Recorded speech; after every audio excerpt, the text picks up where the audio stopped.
Método tradicional. Então tá. Estamos retomando a nossa reunião hoje com a presença do Dr. Pedro Osório, que no sábado passado mandou uma mensagem: estou fora de combate. No jargão, então, da caserna, né? Estou fora de combate. Mas que alegria termos o senhor aqui, Dr. Pedro Osório, que eu imagino que o grupo sem o senhor não tem sentido, né? Ele é um grupo que nasceu das suas provocações e que se mantém pela sua participação e o fato de o senhor estar conosco aqui desde 4 de abril de 2006 é a prova mais evidente, né, de que estamos em boa companhia.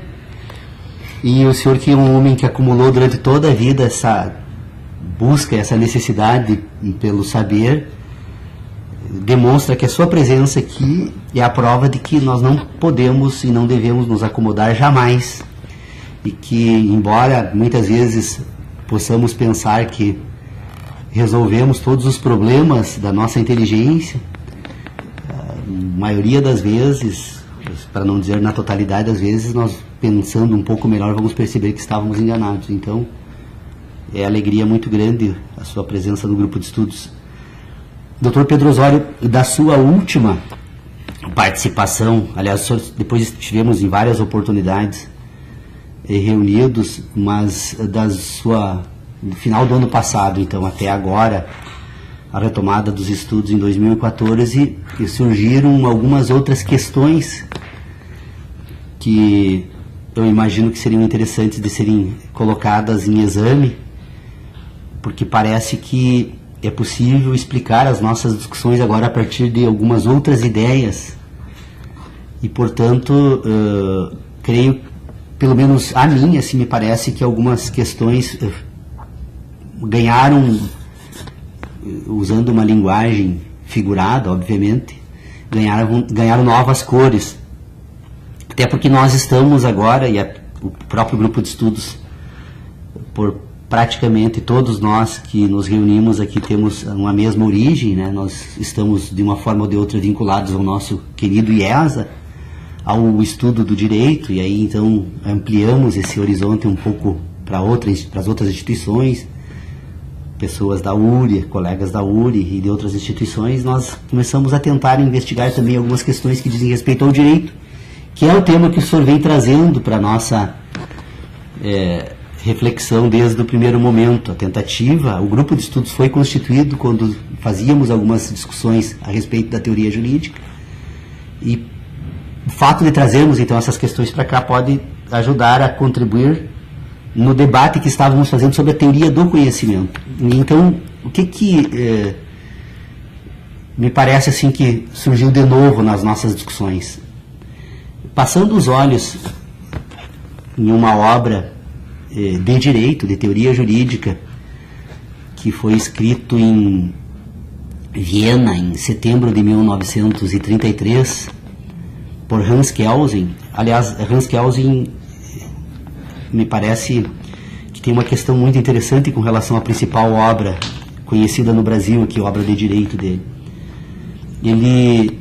Essa obra foi lançada em Viena em setembro de 1933, mas a que nós ficamos conhecendo foi lançada em Berna em 1934, ou seja, 6 meses após ele reescreveu essa obra, e essa obra que em Viena havia sido editada, a tradução que eu tenho pelo menos é pouco mais de 100 páginas, ela foi traduzida em Berna numa obra extremamente extensa, completamente diferente dessa, e que Kelsen já escreveu não mais na sua língua mãe, mas escreveu no francês. E a segunda edição que nós conhecemos, que foi editada em Berkeley, nos Estados Unidos, ela foi escrita em inglês. Então, na verdade, a única obra, pelo menos estou trazendo algumas questões que até preciso examinar depois com mais cuidado, esse aspecto histórico, que não é tão relevante, não tanto quanto a própria obra em si. Mas essa obra, então, o Kelsen escreveu em alemão e foi traduzido depois em Portugal por Fernando de Miranda. Fernando de Miranda, então, traduziu a teoria pura do direito a partir da verdadeira primeira edição, que aqui no Brasil é totalmente desconhecida. E aí, então, como fui convidado para lecionar a cadeira de Filosofia e Ética aqui no nosso IESA, eu como processualista, então acabei buscando então dar uma retomada nos estudos, e aí me dei por conta de algumas ideias que para mim assim foram extraordinárias. Primeiro, quando o Kelsen escreve essa obra, então, que é uma ideia que ela se mantém em todo o trabalho dele, depois nas outras edições, ele parte de um pressuposto que eu acredito que talvez nós não tenhamos compreendido adequadamente. Nós, latinos especialmente, que quase todos nós fomos então conhecer a obra a partir de traduções, e que, aliás, eu não sei qual é a importância que isso tudo teve, mas traduções de uma obra escrita já não mais por Kelsen na sua língua mãe, mas numa outra língua, o francês, e depois o inglês. E aí o Kelsen, ele imediatamente, ao expor ao escrever sobre a teoria pura do direito, ele diz o seguinte, chama atenção para a seguinte questão: a ciência do direito é uma ciência do espírito, e não uma ciência natural, não uma ciência da natureza. E depois, no desenvolver da obra, quando ele vai examinar o conceito de norma jurídica, e portanto, do próprio direito, né, da concepção então de direito, no projeto que ele desenvolve então com essa obra, ele vai dizer que a norma ou o direito é um sistema de conteúdo espiritual objetivo. Aí, pensando sobre isso, eu fiquei assim, perplexo, de mas na verdade toda a discussão do Círculo de Viena, na verdade tem como fundamento duas ideias centrais. Primeiro, é tentar separar o mundo da natureza do mundo do espírito, do mundo da ciência.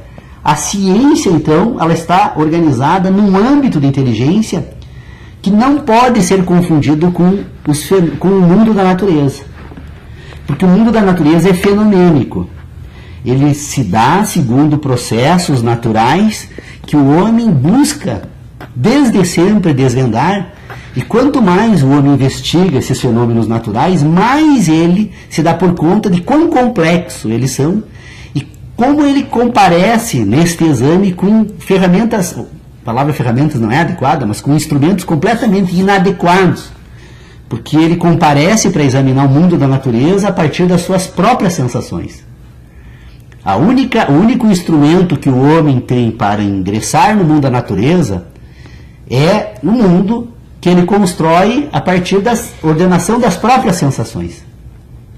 Então, o homem desenvolve um sistema de inteligência. Que sistema de inteligência é esse? Um sistema racional. Por que é um sistema racional? Porque o sistema de inteligência desenvolvido pelo homem, ele se dá na medida em que o homem relaciona sensações entre si. Quando o homem relaciona sensações entre si, ele compõe então um sistema de inteligência que nós chamamos de racionalidade. Essa racionalidade então agora vai compor o mundo da natureza. Esse mundo da natureza é o quê? São as relações que o homem estabelece agora entre as suas sensações e o fenômeno, levando em consideração que esses processos se dão num universo fenomênico que se encontra em curso no espaço. Então, o que o Kelsen chama a atenção, e com toda a razão, e que talvez até hoje não tenhamos compreendido adequadamente, é que esse âmbito do mundo da natureza, em que todos esses processos ocorrem, e que eu pelo menos ordenei dessa forma, que expus rapidamente aqui, eles devem ser colocados no âmbito do exame. Quando ele vai falar da ciência do direito, ele vai falar de uma ciência do espírito humano. E o espírito humano, ele é organizado, então, a partir de relações que não são as relações do mundo natural. Por quê? Porque o espírito humano, o espírito a ciência, então, onde o homem vai organizar, então, agora a capacidade de organizar uma ciência do direito, ela se dá a partir de processos completamente diferentes do mundo da natureza. Primeiro, né, então, esse ambiente da ciência é um ambiente em que a única referência segura que o homem tem são as referências que constituem as suas certezas. Quais são as certezas do homem? É que ele consegue relacionar ideias. E ao relacionar ideias, ele desenvolve dois grandes sistemas de inteligência, que é a organização das quantidades e a organização das grandezas. Então o homem desenvolve uma capacidade que nós denominamos de matemática, e o homem desenvolve uma capacidade que nós denominamos então de geométrica, ou a capacidade, né, de compreender grandezas e compreender quantidades. Quando o homem desenvolve a capacidade de compreender quantidades e grandezas, ele procede segundo processos de inteligência que é exatamente o mesmo em todos os indivíduos. Todos os indivíduos que forem pensar sob o ponto de vista dos raciocínios matemáticos e geométricos pensarão exatamente da mesma forma. E por procederem dessa forma, todos os homens desenvolvem um ambiente que serve agora de referência para a organização de todos os demais conhecimentos, que é a única questão que ele pode contar agora nesse ambiente da ciência, que são as suas certezas. Bom, este homem que desenvolve um sistema de certezas, ele agora então pega emprestado do mundo da natureza, que é um mundo fenomênico, os modelos de processos naturais, e fazendo uso então das suas capacidades da sua capacidade desenvolvida a partir do desenvolvimento das suas certezas, ele agora então pega esses modelos, organiza esses modelos e cria um sistema de expectativas com relação ao mundo da natureza. Ora, o Sol nasceu toda manhã, presumo então que ele continuará nascendo, e a partir disso eu constituo agora uma crença de que o Sol nasce todos os dias. Se o Sol vai continuar nascendo todos os dias, eu posso, se eu for investigar a respeito dessa única pergunta, eu vou perceber que eu só posso acreditar nisso, porque ter certeza que o Sol vai nascer todos os dias, com qualquer reflexão, com qualquer esforço, qualquer cético me prova que eu não posso assegurar isso. Então, o homem desenvolve certezas e desenvolve crenças. Bom, essas certezas e crenças, elas só são possíveis porque o homem desenvolve uma capacidade de ter ideias. E quando o homem desenvolve a capacidade de ter ideias, na medida em que ele organiza suas certezas e suas crenças, ele desenvolve aquilo que nós chamamos de ciência. Por quê? Porque ele, na verdade, quando ele tem certezas e crenças e ele desenvolve a capacidade de ter ideias, ele agora passa a ter a capacidade de pensar sobre o mundo da natureza e ordenar as ideias sobre o mundo da natureza. Então, o que o Kelsen está propondo com a teoria pura do direito é dizer o seguinte: ora, não, a teoria pura do direito não tem por finalidade organizar o mundo da natureza. Ela tem por finalidade organizar o mundo da ciência, o ambiente da ciência, que é o ambiente em que o homem utiliza para depois ordenar esse ambiente da ciência, então sobre o direito, examinar o mundo da natureza e inclusive tentar intervir no mundo da natureza. Mas o mundo da natureza está organizado num âmbito e a ciência do direito está organizada num âmbito. E aí eu comecei a pensar sobre isso e digo, mas olha, é absolutamente clara a proposta do Círculo de Viena. O que o Círculo de Viena se propôs desde o primeiro momento, quando trouxe esse debate então para o âmbito do direito, é dizer o seguinte: ora, as ideias sobre o direito, as ciências do direito, não é o direito.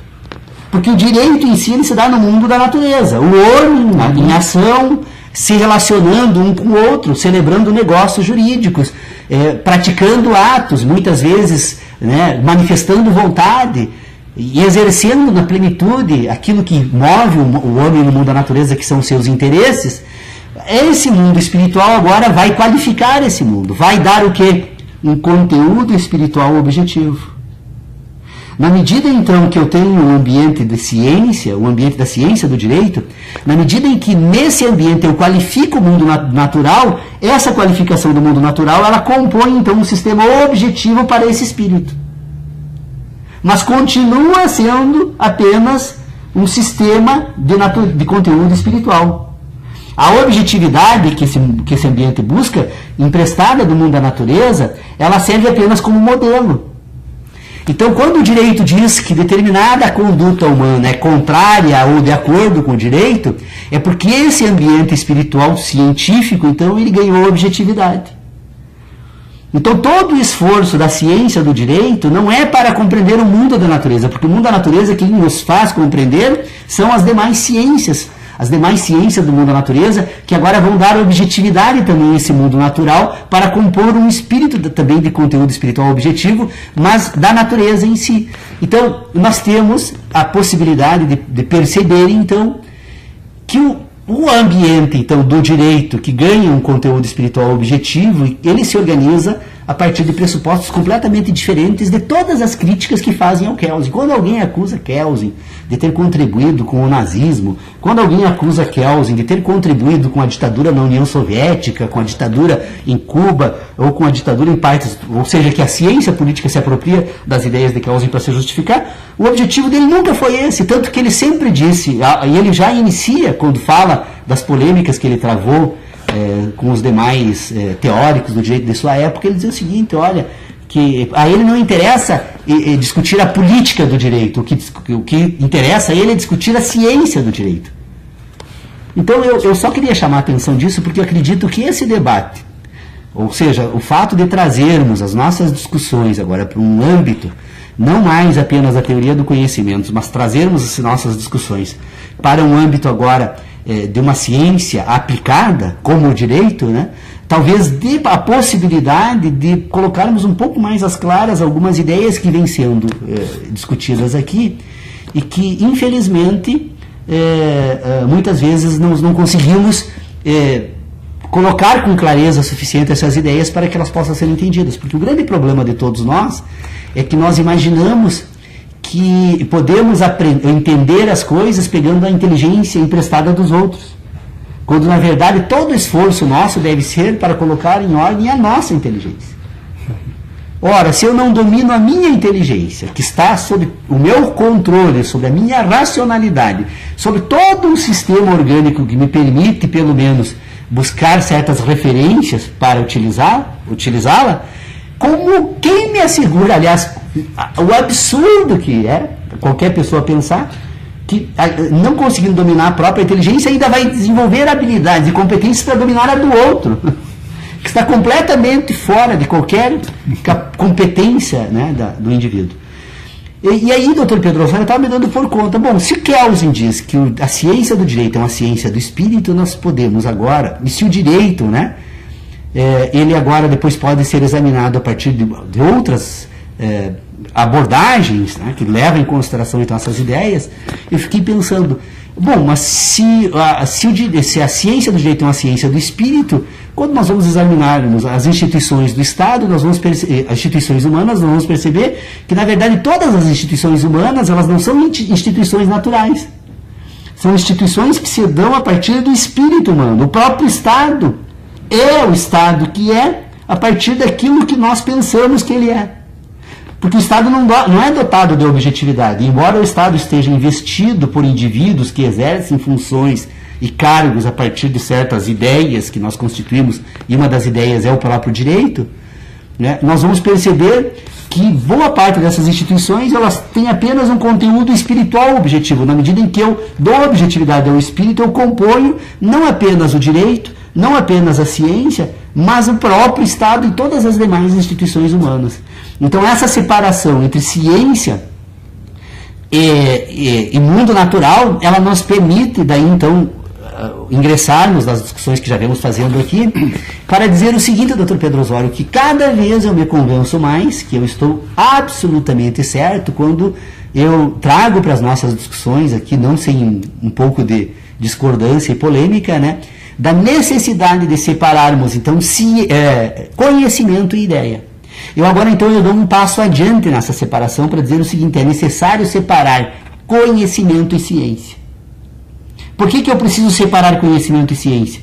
Porque todo conhecimento tem origem nas sensações. Todo conhecimento humano tem origem nas sensações. Tudo aquilo que nós dissemos que conhecemos, nós estamos tentando trazer para um ambiente de debate, então, uma afirmação de que algo nos chegou ao organismo enquanto sensação. Algo que eu vi, que eu olfatei, que eu degustei, que eu ouvi ou que eu apalpei. Ou seja, algo que eu conheço. Portanto, todo conhecimento tem origem nas sensações. Bom, se todo conhecimento tem origem nas sensações, esse conhecimento ele vai agora compor nos indivíduos aquilo que nós denominamos então de verdades. Os indivíduos têm sensações, estas sensações então elas vão produzir nesses indivíduos suas verdades, as verdades são as experiências, né, sensíveis do indivíduo no mundo da natureza, E estas sensações que desenvolvem as verdades vão compor aquilo que esse indivíduo vai ter, então, no curso da sua existência, como conhecimento. O conhecimento é uma relação entre a estrutura orgânica do indivíduo com o universo fenomênico que o cerca. Então eu tenho aqui agora um ambiente de inteligência que está absolutamente delimitado nesta área. Depois eu posso dizer então que esse indivíduo que desenvolve a capacidade de conhecer, e que é um processo orgânico natural que tem início lá na fecundação, o conhecimento então que o indivíduo acumula não é apenas aquele que ele obtém depois que ele sai para o mundo da natureza, que ele sai do ventre materno, mas é aquele que ele acumula desde o momento em que essas duas informações orgânicas de dois indivíduos foram fecundadas. E me é possível imaginar que esse conhecimento seja inclusive anterior à fecundação, porque as informações orgânicas acumuladas por aqueles dois indivíduos que se reuniram para produzir agora esse novo indivíduo, esse terceiro, ela já traz um conjunto de conhecimentos que vão ser utilizados por essa estrutura orgânica no processo de desenvolvimento. Esse conhecimento é aquele que permite a alguns animais executarem certas ações no mundo da natureza, independentemente de qualquer informação que nós denominaríamos de racional. Nós vamos ver o João de Barro, que sabe perfeitamente fazer sua casa, sabe identificar inclusive a posição do sol, dos ventos, para escolher a melhor posição. Nós vamos observar que as abelhas, embora não tenham uma confederação mundial de abelhas para estabelecer normas técnicas de como se produz um favo, todas elas produzem os favos de acordo com a espécie da mesma forma e sem nenhum contato de comunicação aparente entre elas. Então, estas informações, elas têm, o conhecimento, então, é anterior à própria existência do indivíduo. E ele se desenvolve depois, essas aptidões para adquirir novos conhecimentos, são aptidões que foram dadas pela vida, por Deus, pelo universo, por esse processo fenomênico que vai compor aquilo que somos. Então nós temos um indivíduo, né? O homem, então é um homem porque ele tem sensações e essas sensações produzem verdades e essas verdades compõem conhecimentos. Ele depois, estas informações orgânicas que se introduzem nesse indivíduo, das relações que ele estabelece entre a estrutura orgânica que é e o mundo fenomenológico no qual ele está inserido, estas relações, então, elas vão produzir o que nesse indivíduo? Impressões. Estas impressões, então, que são as sensações, que compõem as verdades, que vai compor, então, aquilo que nós denominamos de conhecimento, elas produzem sínteses. Então eu tenho um mundo de impressões e eu tenho um mundo de sínteses. O mundo da síntese é o mundo da ciência. O mundo das impressões é o mundo do conhecimento. Estas sínteses, fazendo uso de aptidões que talvez nós não podemos explicar como elas ocorrem, estas sínteses, na medida então é que elas vão se acumulando no curso da existência ultrauterina do indivíduo, na medida que elas forem se acumulando, elas se relacionam naturalmente, e ao se relacionarem naturalmente, elas vão compor agora uma capacidade que é de racionalidade, uma capacidade científica no indivíduo, de compor uma ciência. As ciências são as sínteses ordenadas entre si, então, que tem por finalidade agora organizar um sistema de referência que são as certezas, e um sistema de crenças que são, então, agora o resultado dessas impressões produzidas pelo mundo da natureza. E esse sistema todo, então, que desenvolve certezas e crença, compõe a ciência e a capacidade humana de pensar, que serve agora para, no seu desenvolvimento, compor aquilo que nós chamamos de razão humana. A razão humana agora já não é mais síntese e já não é mais impressão, mas são as relações entre impressões e síntese que vão compondo, relacionando-se entre si, elas vão desenvolver então a capacidade racional. A razão humana é um sistema de relacionamento entre impressões e sínteses. E esse sistema de relações entre impressões e sínteses, que compõe a razão humana, vai atribuir a essa estrutura orgânica agora a capacidade dessa estrutura orgânica, identificando o universo fenomênico, relacionar as suas impressões com cada parte desse universo fenomênico, e quando ela faz isso, ela compõe aquilo que nós chamamos de mundo. Todo indivíduo que tem impressões, que produz sínteses, que relaciona impressões e sínteses, que desenvolve a razão, ao desenvolver a razão, ele relaciona agora as sensações com o mundo da natureza, com esse universo fenomênico, e ao relacionar as sensações com o mundo fenomênico, com o universo fenomênico, ele compõe o mundo. Então nós agora temos um sistema em que é possível identificar um universo, que é um processo fenomênico em curso no espaço. É possível relacionar esse universo com sensações humanas e, portanto, compor o mundo do indivíduo. E é possível relacionar as sensações entre si e compor a razão humana, que é a racionalidade. Lembra, Dr. Pedro Osório, do texto que eu escrevi, O Ambiente Sintético da Ciência? Eis aí, então, agora, a explicação definitiva da importância daquele escrito meu. Tem apenas 8 páginas, mas no qual eu demonstro claramente, já em 2006, nas reuniões do grupo de estudos, quando esse texto foi escrito, né, que nós temos um sistema de inteligência, então, que produz impressões e síntese. As relações entre impressões e síntese, então, é que vão permitir identificar esses dois ambientes de inteligência. Os dois ambientes são naturais. Tanto o indivíduo que sente e, portanto, compõe as suas verdades, faz porque isso é um processo natural, e tanto o indivíduo que pensa e desenvolve racionalidade também faz porque é um processo natural. A diferença é que esses processos se dão em ambientes diferentes. E a ausência de separação entre esses dois ambientes é que leva a filosofia ao caos de qualquer cético, por mais despreparado que seja, diante de qualquer debate sério sobre filosofia e ciência. Apenas faz uma pergunta, como eu poderia fazer aqui agora e eu faço. Você pode ter certeza que o sol vai nascer amanhã? Eu terei que dizer, não, eu não posso ter certeza. Ele diz, então, não existe mais ciência. Não existe mais a possibilidade de falarmos em ciência no mundo do conhecimento. O problema é que ele está, e sem se dar por conta, obviamente, os céticos são bem intencionados e contribuem para que esse caos não se consolide, né?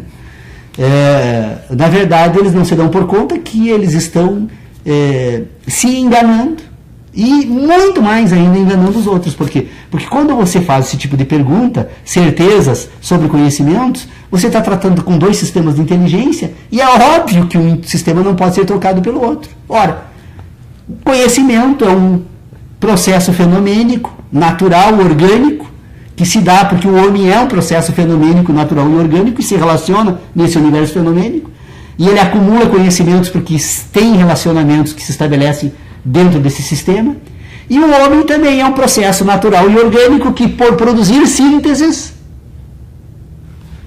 desenvolve então a capacidade da ciência, a capacidade de pensar.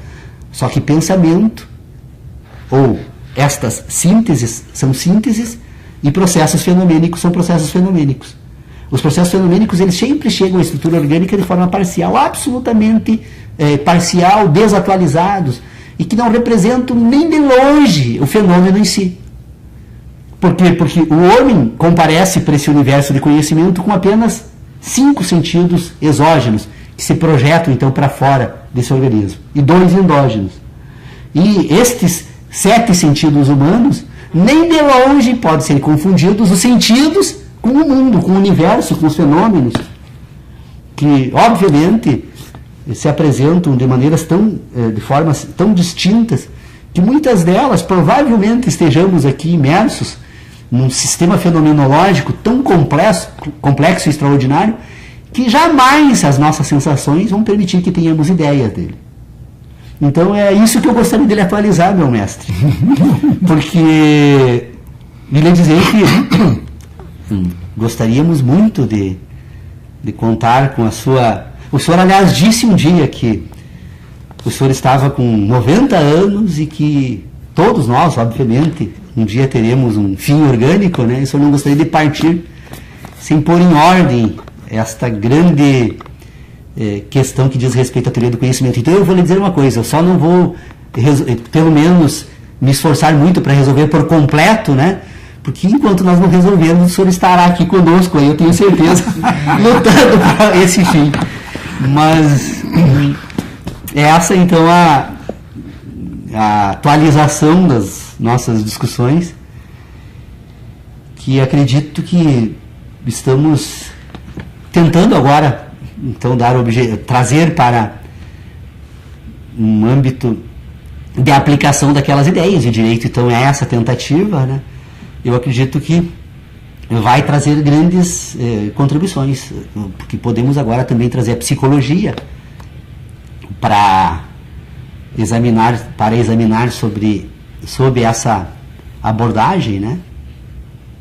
E ainda eu estou completamente encantado, só que realmente assim falta tempo, não vontade, para me debruçar um pouco mais novamente sobre a ação humana. Nós já fizemos algumas discussões numa das reuniões, eu acho que foi lá por setembro, outubro do ano passado, nós tivemos, está lá nos registros da reunião do grupo de estudos, essa questão da ação humana, porque ao examinar a ação humana, eu gostaria muito de retomar um pouco esse exame da natureza das impressões visuais. Porque se nós temos 5 sentidos que são exógenos, então é super importante nós tentarmos entender um pouco melhor que processos são esses que desenvolvem a capacidade humana de receber impressões visuais, que são totalmente diferentes das demais. Porque enquanto o tato é uma relação de natureza orgânica direta entre o indivíduo e o objeto que ele apalpa, né, ou que ele sente pela pele, pelo seu corpo todo, o gosto é algo que se introduz nessa estrutura orgânica, então a partir de certas estruturas de relacionamento, o olfato da mesma forma, e o ruído, porque o ruído, embora aparentemente ele esteja distante do indivíduo, não, o ruído são vibrações que se dão na estrutura orgânica, então são relações diretas entre o indivíduo e o processo que produz, e o resultado final do processo que produziu o ruído. Só que a luz não, a visão não. A visão não há relação orgânica entre o homem e o objeto que produz a luz. Na verdade, o que existe é um complexo sistema que decodifica diferentes comprimentos de ondas de luz, e ao decodificar esses diferentes comprimentos de onda de luz, ele dá forma e cor àquilo que nós chamamos de impressão visual. Então, olha, imagina uma palavra perigosa de ser utilizada aqui, porque a capacidade de imaginação muitas vezes se confunde com a capacidade de ter ideias, né? Embora a capacidade de imaginação e a capacidade de ter ideias também tratam de uma forma um pouco diferente de inteligência. Mas vamos examinar a seguinte questão. Se nós observarmos o refinamento e a quantidade de diferentes comprimentos de onda de luz que a nossa retina precisa decodificar para, a partir de impulsos elétricos, agora transmitir as estruturas neuronais que captam a imagem no cérebro, vocês percebam, nós estamos olhando essa imensidade de livros, é possível identificar letras, cores, formas, distância, um refinamento extraordinário. E tudo isso se dá única e exclusivamente porque o cérebro tem a capacidade de identificar os diferentes comprimentos de ondas que a luz traz até a retina humana.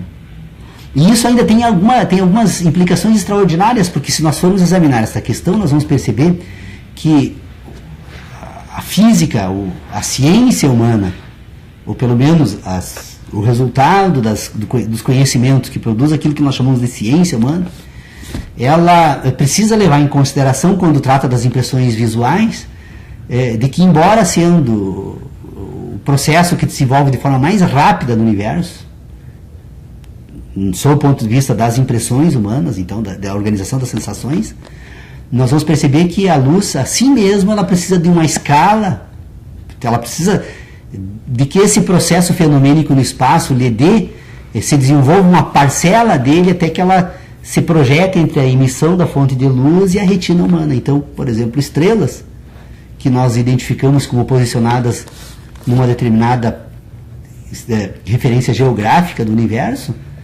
elas se apresentam dessa forma, mas se eu levar em consideração que elas estão em movimento, e levar em consideração que elas precisam de milhões daquilo que nós denominamos, então, do ponto de vista das nossas categorias de referência, de anos, para se projetar de lá até a minha retina, é provável que essa estrela, que aparentemente esteja situada num ponto do universo para mim hoje, esteja num outro completamente diferente. Ou, aliás, sequer continue existindo enquanto fenômeno que se apresenta. Porque, então, todas as impressões visuais, elas não são atuais, elas são, cronologicamente, elas se apresentam para o cérebro humano fora da atualidade do tempo, né? E, além do mais, como esse universo todo se move no espaço, eu precisaria ainda saber mais sobre o movimento da luz, porque ou essa luz faz curvas, ou ela se projeta em linha reta, nas categorias de inteligência da geometria que nós utilizamos. Como eu posso ter certeza disso? Se eu preciso esperar períodos de tempo extraordinários para receber essas informações, o que me autoriza a jamais poder ter certeza a respeito de qualquer uma dessas informações. Então, as impressões luminosas, que aliás serviram de referência a todo o trabalho desenvolvido por Einstein na teoria da relatividade, todo o trabalho de Einstein está baseado em movimentos da luz, nos processos, né, entre a fonte emissora, tanto que ele traz para a física a teoria da relatividade, porque ele demonstra que, a depender dessas grandezas, todo o universo se transforma. E, portanto, tudo aquilo que nós temos por verdade, ou por conhecimento do universo, são crenças, são apenas ideias. Elas não vão encontrar correspondência porque não há tempo de verificação.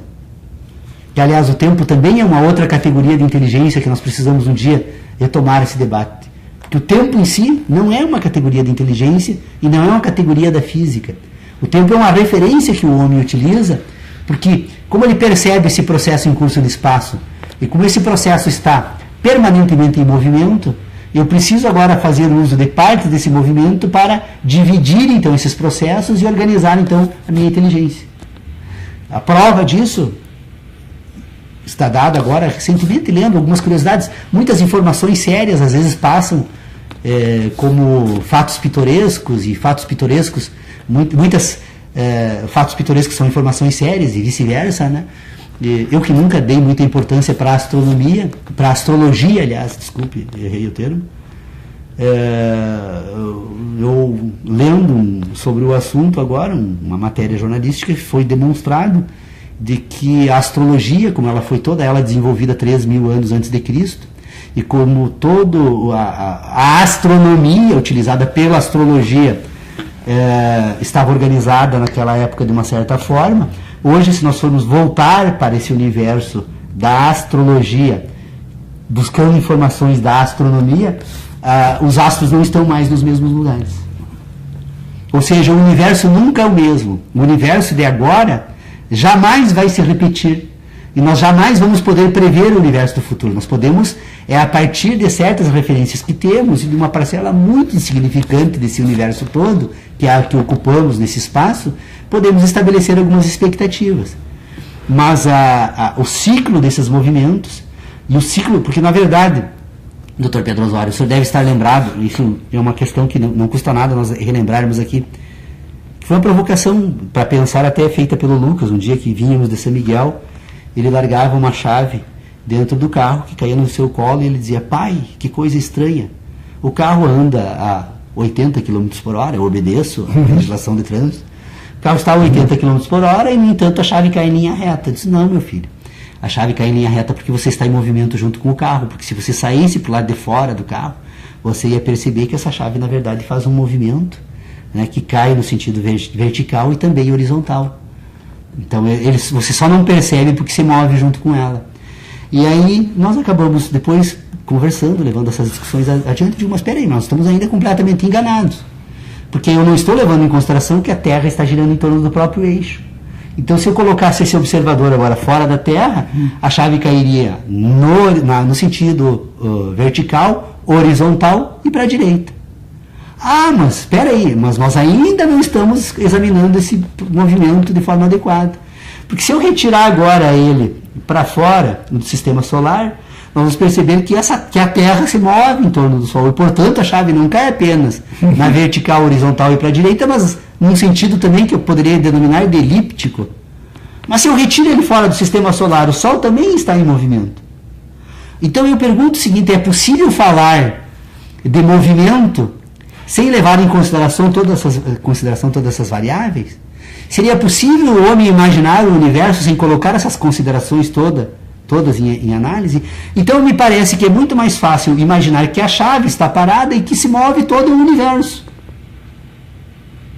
Porque, em verdade, nós pensamos a partir das nossas sensações, mas nós pensamos a partir do ponto de referência em que as nossas sensações estão então relacionadas com os demais processos que se dão no universo, no mundo, na natureza.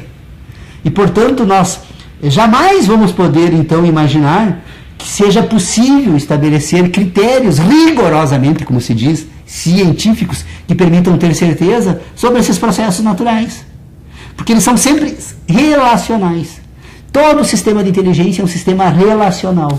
O que nós podemos fazer, se quisermos desenvolver a nossa inteligência, então, é colocarmos todas essas variáveis em consideração toda vez que formos tratar de qualquer questão. Mas mesmo assim, por mais que refinemos essas relações entre ideias e fenômenos, nós vamos ter sempre sistemas de inteligência que se relacionam um com o outro e, portanto, não se confundem. E o cético que apresentar a objeção, então, se eu tenho certeza que o Sol vai nascer amanhã, eu digo: olha, esse assunto não pode ser tratado dessa forma, porque eu não posso colocar esse tipo de debate no âmbito das certezas.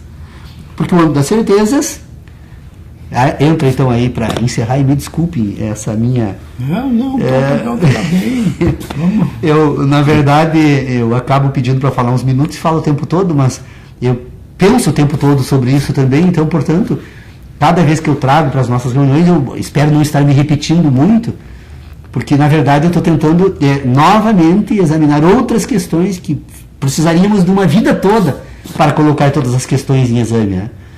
Mas entra aí, então, uma grande contribuição da filosofia, da história da filosofia e dos esforços que já foram feitos para pôr em ordem esse sistema todo, que é a contribuição dada por Immanuel Kant, na extraordinária obra chamada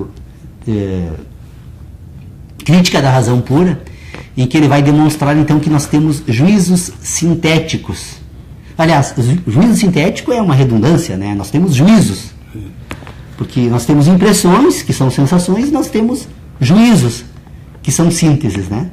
Então nós temos juízos, ou poderíamos chamar também de sínteses, nós temos então impressões e podemos chamar de sensações. Ele, estabelecendo as relações entre impressões e sínteses, ele vai dizer que nós teríamos juízos sintéticos a priori. E aí ele vai trazer então a matemática para, que foi a grande contribuição kantiana, a extraordinária contribuição kantiana, quando ele vai demonstrar a natureza pura dos juízos sintéticos e, portanto, da matemática. Ou seja, a matemática é a prova cabal da necessidade de um juízo sintético. E aí, então, eu encerro essa minha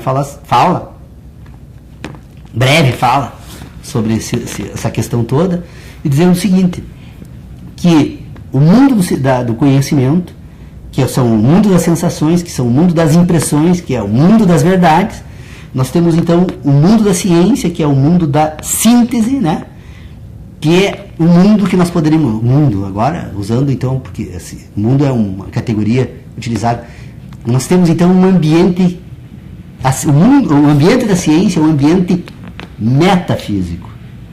Então, a ciência é sempre metafísica.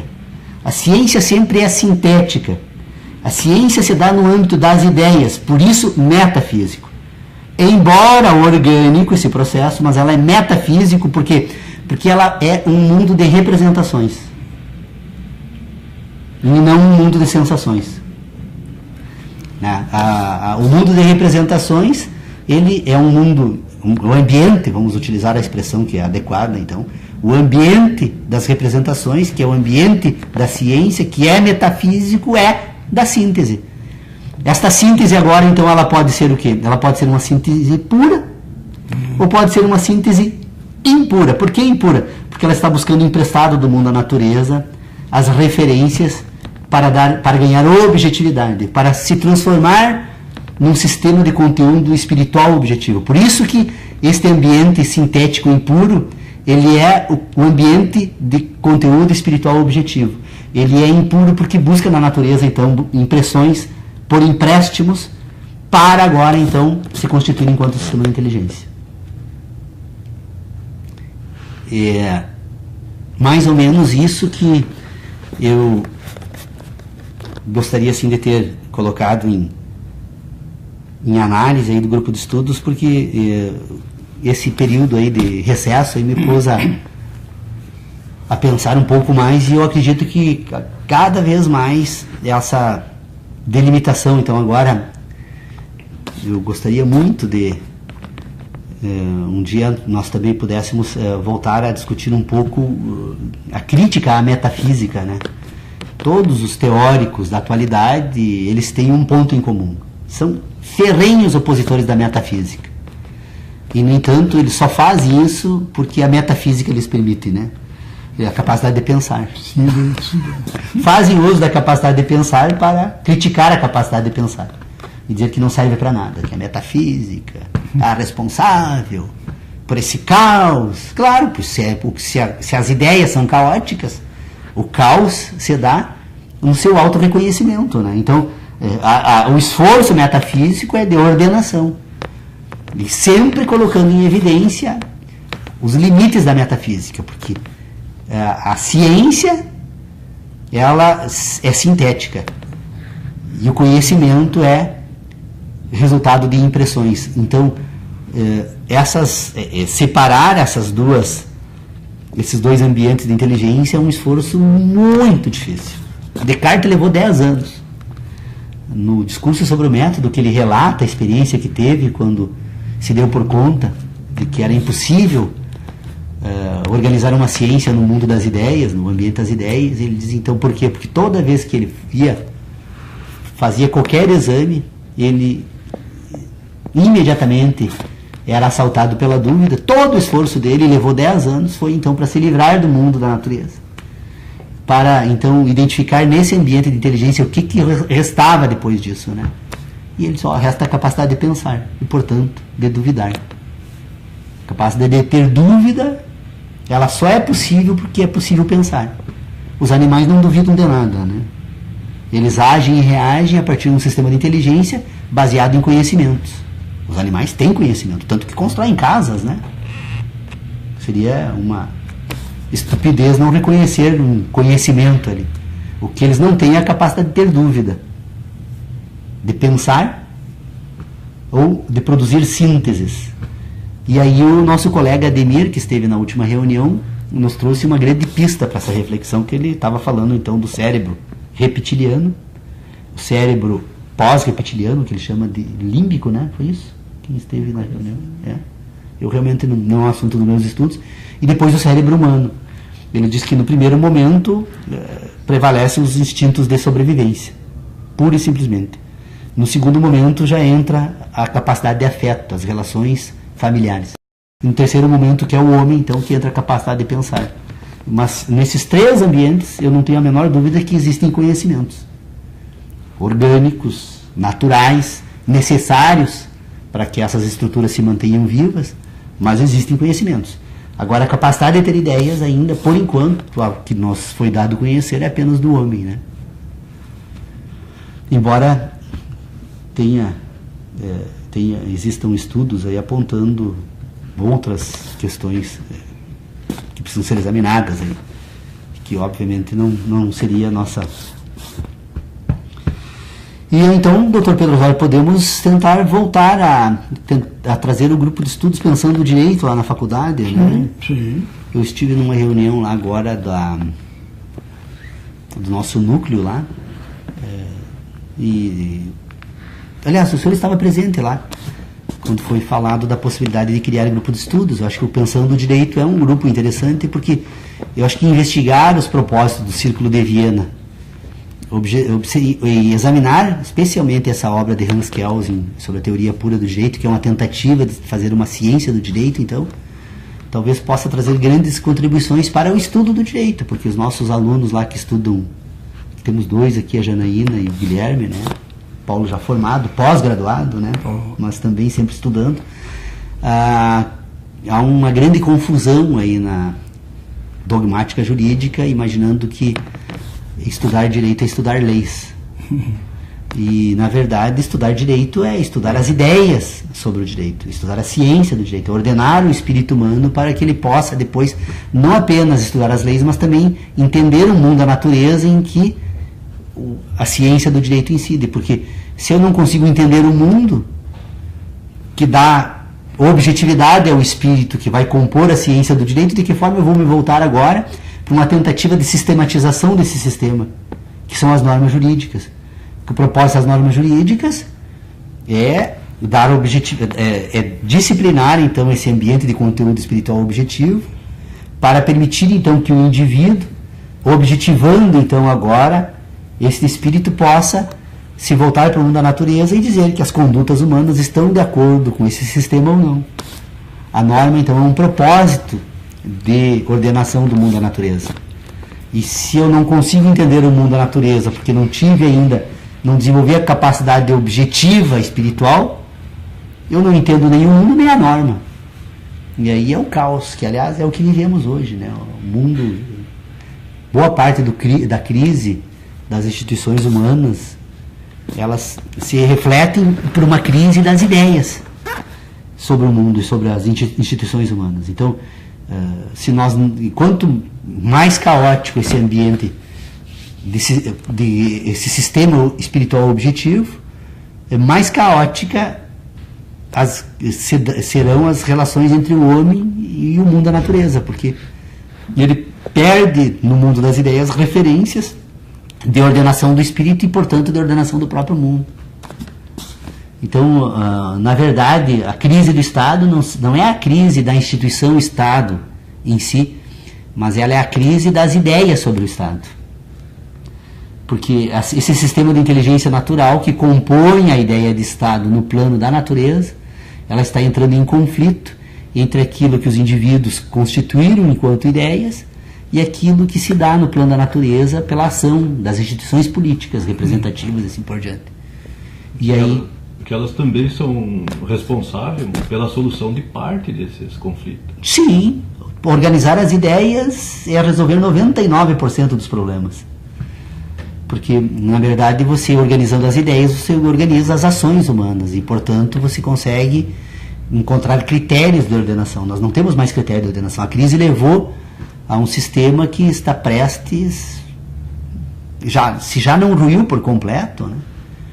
Mas pelo menos está prestes a um processo histórico que não sabemos aonde vai levar, porque o homem, na política, tem a capacidade de desenvolver instituições, às vezes, inimagináveis, né? A história humana é a mesma. O homem de 1000 anos atrás e de hoje é absolutamente o mesmo. Aliás, as ideias, talvez, hoje sejam bem mais caóticas do que já foram, né? Tivemos o período aí do iluminismo, que a filosofia, a música, a ciência, em todos os sentidos, se desenvolveu de uma forma extraordinária, né, que todo esse ganho não se reflete na sociedade atual, né? Então, eu peço desculpas se foi um monólogo, mas eu espero ter conseguido contribuir um pouco mais para as nossas reflexões do grupo, e obrigado às pessoas que nos acompanham pela internet. Creio, pelo menos a mim, assim me parece que algumas questões ganharam, usando uma linguagem figurada, obviamente, ganharam novas cores.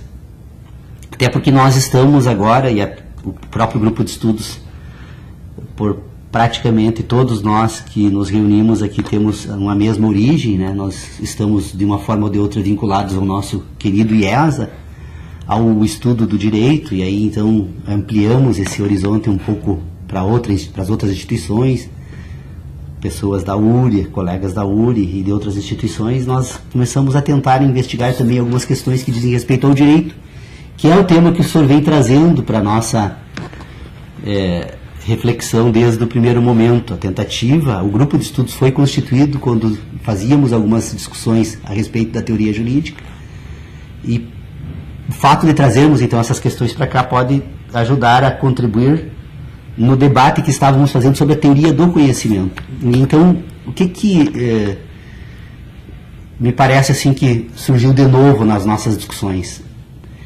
Passando os olhos em uma obra de direito, de teoria jurídica, que foi escrito em Viena em setembro de 1933 por Hans Kelsen. Aliás, Hans Kelsen me parece que tem uma questão muito interessante com relação à principal obra conhecida no Brasil, que é a obra de direito dele. Essa obra foi lançada em Viena em setembro de 1933, mas a que nós ficamos conhecendo foi lançada em Berna em 1934, ou seja, 6 meses após ele reescreveu essa obra, e essa obra que em Viena havia sido editada, a tradução que eu tenho pelo menos é pouco mais de 100 páginas, ela foi traduzida em Berna numa obra extremamente extensa, completamente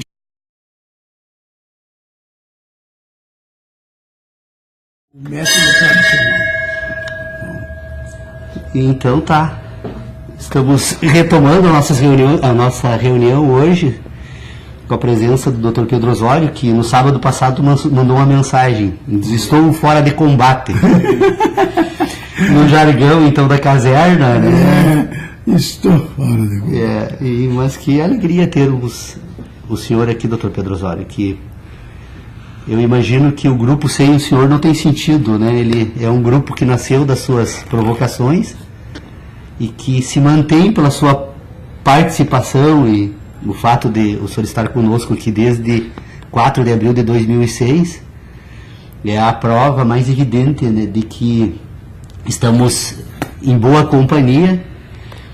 E o senhor, que é um homem que acumulou durante toda a vida essa busca, essa necessidade pelo saber, demonstra que a sua presença aqui é a prova de que nós não podemos e não devemos nos acomodar jamais, e que, embora muitas vezes possamos pensar que resolvemos todos os problemas da nossa inteligência, a maioria das vezes, para não dizer na totalidade das vezes, nós, pensando um pouco melhor, vamos perceber que estávamos enganados. Então, é alegria muito grande a sua presença no grupo de estudos.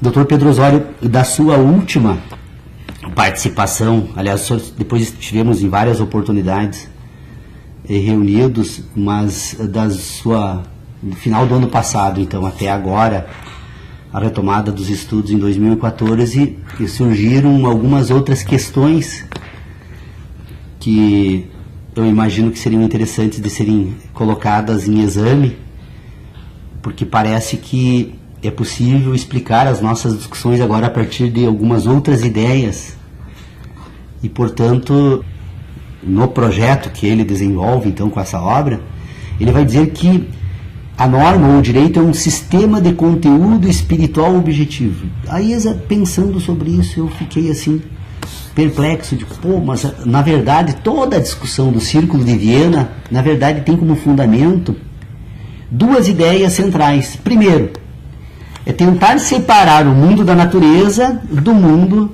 do espírito, do mundo da ciência. A ciência, então, ela está organizada num âmbito de inteligência que não pode ser confundido com o mundo da natureza. Porque o mundo da natureza é fenomênico. Ele se dá segundo processos naturais que o homem busca desde sempre desvendar, e quanto mais o homem investiga esses fenômenos naturais, mais ele se dá por conta de quão complexo eles são e como ele comparece neste exame com ferramentas, a palavra ferramentas não é adequada, mas com instrumentos completamente inadequados, porque ele comparece para examinar o mundo da natureza a partir das suas próprias sensações. O único instrumento que o homem tem para ingressar no mundo da natureza é o mundo que ele constrói a partir da ordenação das próprias sensações. Então, o homem desenvolve um sistema de inteligência. Que sistema de inteligência é esse? Um sistema racional.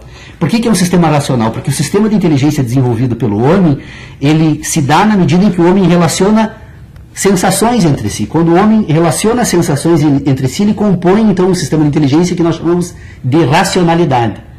Essa racionalidade então agora vai compor o mundo da natureza. Esse mundo da natureza é o que? São as relações que o homem estabelece agora entre as suas sensações e o fenômeno, levando em consideração que esses processos se dão num universo fenomênico que se encontra em curso no espaço. Então, o que o Kelsen chama a atenção, e com toda a razão, e que talvez até é diferente dessa, de que Kelsen já escreveu não mais na sua língua mãe, mas escreveu no francês, e a segunda edição que nós conhecemos, que foi editada em Berkeley, nos Estados Unidos, ela foi escrita em inglês. Então, na verdade, a única obra, pelo menos estou trazendo algumas questões que até preciso examinar depois com mais cuidado, esse aspecto histórico, que não é tão relevante, não tanto quanto a própria obra em si, mas essa obra, então, o Kelsen escreveu em alemão e foi traduzido depois em Portugal por Fernando de Miranda. Fernando de Miranda, então, traduziu a teoria pura do direito a partir da verdadeira primeira edição, que aqui no Brasil é totalmente desconhecida.